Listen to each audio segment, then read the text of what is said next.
আপনি কি কখনো ভেবেছেন why are the two New Yorks in the United States? কেন আমেরিকায় দুটি নিউ ইয়র্ক রয়েছে এবং তারা কিভাবে আলাদা? চলুন জেনে নেওয়া যাক। তার আগে লাইক, ফলো, সাবস্ক্রাইব করে পাশে রাখুন। প্রথমটি হলো নিউ ইয়র্ক স্টেট এবং অপরটি হলো new York city. New York city হলো নিউ ইয়র্ক স্টেট এবং মার্কিন যুক্তরাষ্ট্র উভয়ের বৃহত্তম শহর। রাজ্যের দক্ষিণ পূর্বাংশ উপকূল বরাবর অবস্থিত, যা 5টি গর্ত নিয়ে গঠিত, যথা ম্যানহাটন, ব্রুকলিন, কুইন্স, ব্রঙ্কস এবং স্টেটেন আইল্যান্ড।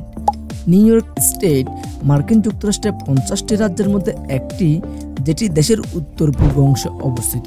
এটি রুরাল রিজিয়নস, মাউন্টেন্স, লেক এবং কিছু ছোট শহর যেমন বাফেলো, রুচেস্টার এবং সিরাকিউজের মতো প্রধান শহরগুলি নিয়ে গঠিত।